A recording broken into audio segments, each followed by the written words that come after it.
Hello, welcome back to my channel. My name is Jess, aka Smut and Stockinette, and you are in the best place if you love kissing books, little fantasy here and there. I am primarily a Kindle romance reader, so that you'll get all kinds of good recs for those genres and that format. If you are here for that, make sure you hit the like button and subscribe so that we can check in weekly. All right, let's talk December stats.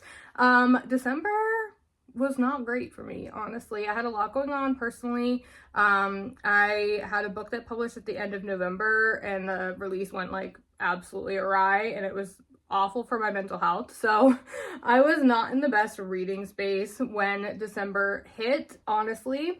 But you know what? That's okay. It's all good. It's just reading. It's just books. But let's talk a little bit about my December stats. So in the month of December, I read 1,190 pages across 15 different books. And I use the Bookly app to track all my reading. So that includes any pages that I read, even if the books weren't finished in December. So if I DNF'd a book or if I carried it over to January, those pages that I read during the days of December still count. So that's kind of where those numbers come from. And I read for a total of 25 hours and 58 minutes. Pretty low, but it was also the holidays. And like I said, I had a lot going on in my personal life. So my brain was occupied for sure. As far as where I got these books from, I read 12 books through Kindle Unlimited. 2 books were ones that I owned already on my Kindle. I got 0 from the library, which was kind of shocking. I read 1 ARC and I had 3 DNFs, which is honestly shocking that I had that many because I didn't read that much. Another shocking statistic, I had no 5-star reads this month. 0 5 stars, but it's fine. We're fine. It's not a big deal. It's just books, guys. It's just books.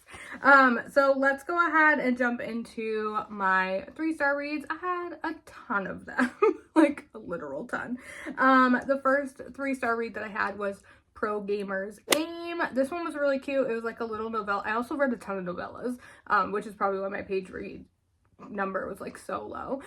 This one was really cute. This girl moves in next door to this guy. They're like in like a side-by-side apartment thing. And she's a gamer and she's like screaming at the top of her lungs. She's playing this game and he like barges in because he thinks she's like being murdered. And she's not. And that's kind of their meet cute and they end up hooking up. Short, steamy, super cute. Oh my goodness. Anyway, highly recommend if you are a gamer or if you are married to a gamer like most of us book girlies are. This is also first in a duet, so I'm excited to read the second one. My next 3-star was actually a box set of like 10 super short stories. It was the Innocence Lost box set. I just kind of lumped these all together because I gave them all pretty much 3 stars. I think there was like 1 that I gave 4 stars to. These were very formulaic. They were very repetitive. This entire box set, they're all virgin heroines and they are all like age gaps and like weird dad figures, if you will. Overall, they were fine. They were quick and easy to read, but definitely not my favorite genre or like tropes or anything like that, but I did finish the box set, so that counts. My next 3-star was Santa's Good Girl. This is when I got into the holiday spirit, if you will. This one we're following our main character and she basically wishes for like a man who will treat her right and that ends up being Santa. So I'm sure you can figure out the rest. This one was cute. Again, it was a novella. It's really hard for me to give novellas like higher ratings because the tension that I love so much in romance is obviously hard to do when you're only doing like 50 pages or less. But overall, not too bad. My next 3-star was Resting Scrooge Face. This one was really fun. This one was almost a 4-star for me. It was like so close. They were like low-key pen pals in the beginning, which was so cute. And I really liked that, but it did definitely feel like it didn't like round out the whole story in the novella. And I feel like if you're gonna make it a novella, you have to like finish it out. This one felt like they forgot like to write the second half, basically. But overall, it was really cute and great for the holiday season. And the next book that I gave 3 stars in December was Santa Daddy. I don't actually really remember what this one was. Maybe this one was the one where he was her uncle. I don't actually remember. Whoops.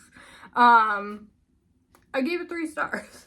But I don't actually remember the plot of this one. That's terrible. Should I look it up? It's fine. It's a Santa novella. I'm sure you can figure it out. I'm sorry. They do start to kind of blend together a little bit. This one does not blend in though. The next 3-star read that I had was The Yule Cat, and this one we are following our main character, and she like adopts a cat. Who ends up being like a whole like human. He's like kind of a shifter, I guess.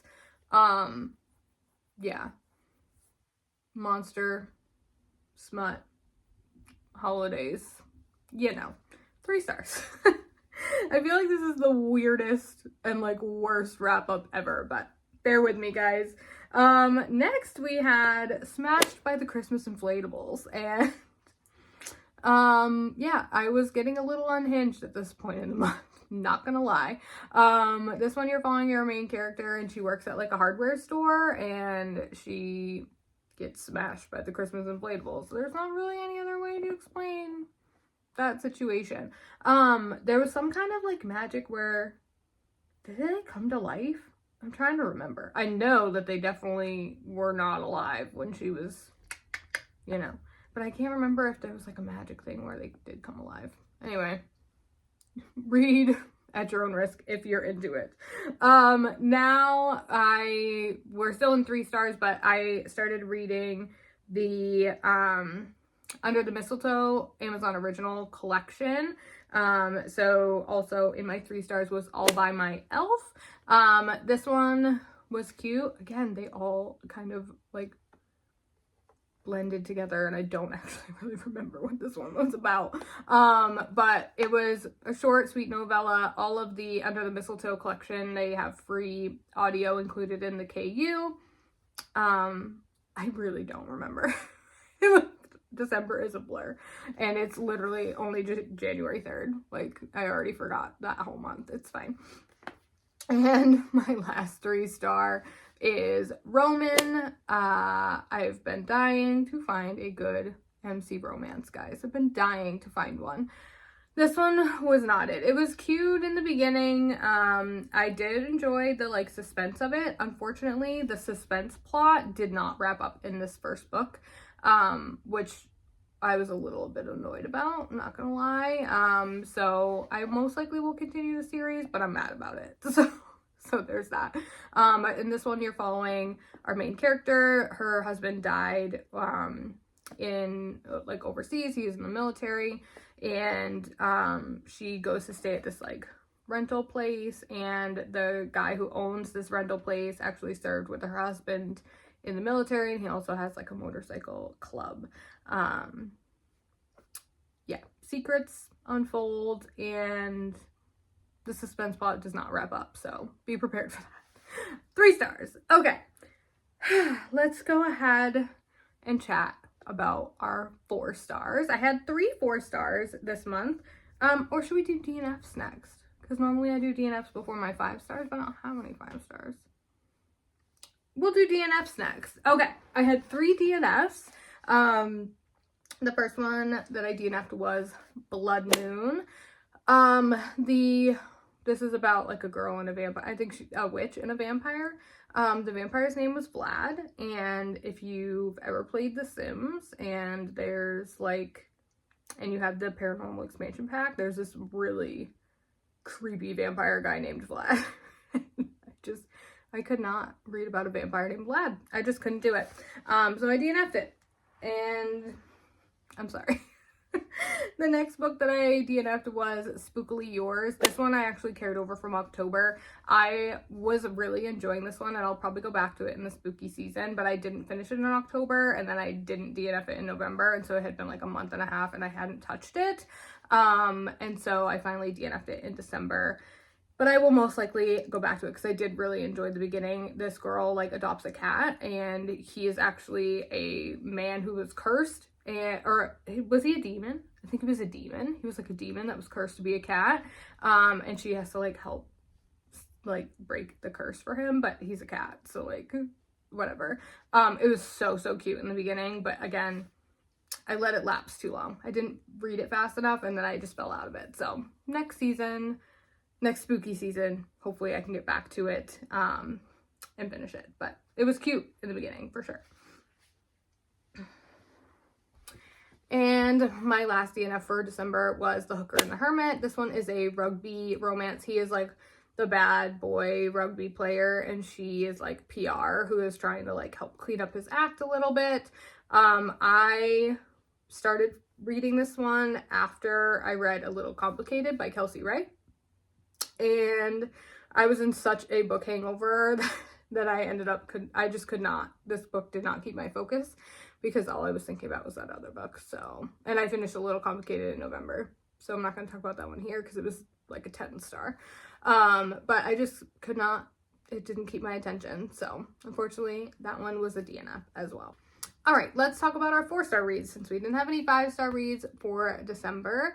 The first one we'll talk about is The Lodge. This one was my ARC that I had from NetGalley. I believe, I don't know when this one publishes. I probably should have looked it up. Editing Jess will put the published date here if it's not already available, which it might also be. This one we are following a ghostwriter, so she like writes memoirs for celebrities, and she's hired by this boy band guy to write his memoir, and she's like, I'm too distracted at home, and so he sends her to this like ski lodge in Vermont, where she meets this hot ski instructor, and there's some like secrets and things that unravel while she's there. It was perfect winter vibes, definitely a cute read. I would say fairly low spice. I'm trying to remember if there was even any spice. It might have been clean. I'm trying to remember. If there was spice, it was very minimal.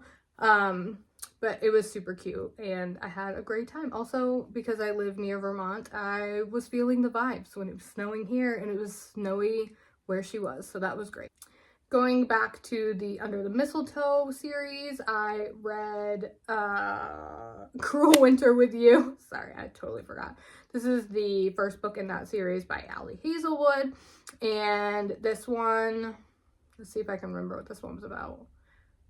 I think it's like he was her best friend's little brother, and he'd like always had a crush on her, maybe, and they get like snowed in and they play like a truth or dare kind of game. Cute. I enjoyed it. I gave it 4 stars. It had a little bit more tension, which is definitely what I look for sure when I'm reading. And the last 4-star that I had was Merry Ever After, also part of that Under the Mistletoe collection. I couldn't tell you what this was about. I'm so sorry. I'm literally the worst. This is the worst. Thank goodness 2024 is over because these wrap-ups are atrocious, so I apologize. It was Christmas something. I don't remember. This one, no, Scrooge Face was the one where they were like pen pals. That was cute. I don't know what happened to this one. Couldn't tell you. But it was vibes. Winter vibes. And I gave it 4 stars. So that's a win, right? That counts. That concludes my December wrap up. This was the fastest, most uneventful wrap up ever. I apologize that I don't remember really anything about what I read in December, but I hope you had fun. thanks for being here. I appreciate it so much. Happy New Year, guys. I'm so excited for what the new year has in store for us. If you made it this far, I would love for you to drop me a little confetti emoji for the new year and let me know what one of your reading goals is for the new year. Or if you don't have a reading goal, if you're just here for the joy of reading, that is okay too. But I want to know what your plans are for 2025, and I will see you guys in the next one. Bye.